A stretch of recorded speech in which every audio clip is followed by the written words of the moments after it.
accurate by reading what he has put down on these pages for us. One of the first things that we're going to note as I read this is that this culture written in the Bible is more conscious of the heart than we in the Western world are. Now, there's many different cultures represented here, but those of you who've been raised in the Western world, you're probably aware that Western people tend to think the brain, the intellect, is the control center of our being. Biblical thought is the heart is the control center. Proverbs 4 says, from the heart flow all the issues of life. He is blessed who will diligently watch over his heart. I would like to then focus on the heart when we talk about relationships, but that's a shift for most Western people. Most Western people are focused on the mind, and they think if they get their thoughts right, then relationships will be right. But biblical thought is, no, you get your heart right, and your relationships will be right. I'm going to read here now in 2 Corinthians chapter 6. I'm reading from the New American Standard, verse 11. Paul says, our mouth has spoken freely to you, O Corinthians. Our heart is open wide. You are not restrained by us, but you're restrained by your own affections. And now in like exchange, I speak as the children, open wide to us. Now, I'm going to read one more verse, two more verses in a minute, but I'd like you to pick out of that the concept that Paul says, my heart is open wide.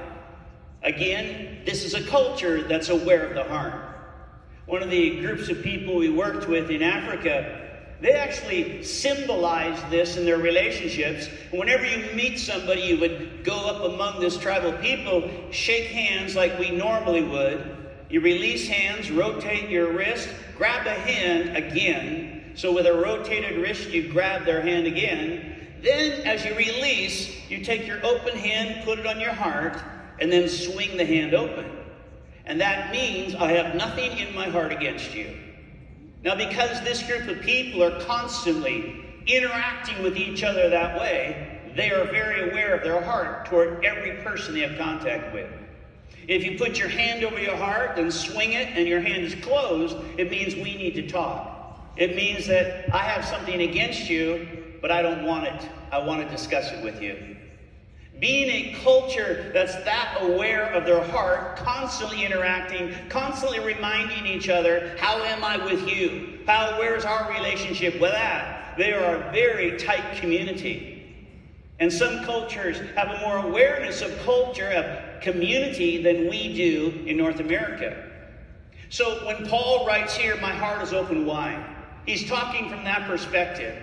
That I have nothing against you. I'm here. I want to pour out my heart. I want to give to you, because ultimately you cannot give to people unless you have opened your heart to them. And nor can they receive what you have unless they've opened to you.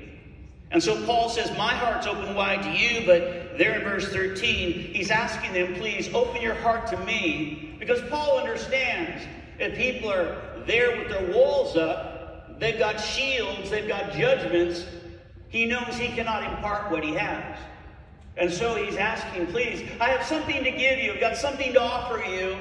But I need you to open up your heart so we can have exchange. So that our time together is fruitful. We have an exchange of heart. Now, the awareness of letting down the heart. I want to talk about that. But now I want to read two more verses. Because there are two words that Paul now introduces that every person in that culture understood differently than we do today. So now as I read verse 14 and 15, and this is where we'll spend the rest of our time. Do not be bound together with unbelievers, for what partnership have righteousness and lawlessness? What fellowship has light with darkness? What harmony has Christ with Belial? And was a believer in common with an unbeliever? Now in those two verses, he mentions two characteristics of every relationship. The people who read this would have immediately identified them. They would have picked it up because they had the same culture. But most of us in this room, we read it over, we don't see that. In verse 14, he mentioned being bonded together. In Hebrew thought, that meant something different than the other verse that said be in harmony with someone. Two characteristics, bonding with someone and being in harmony with someone, two different things, and Paul is encouraging them be careful who you bond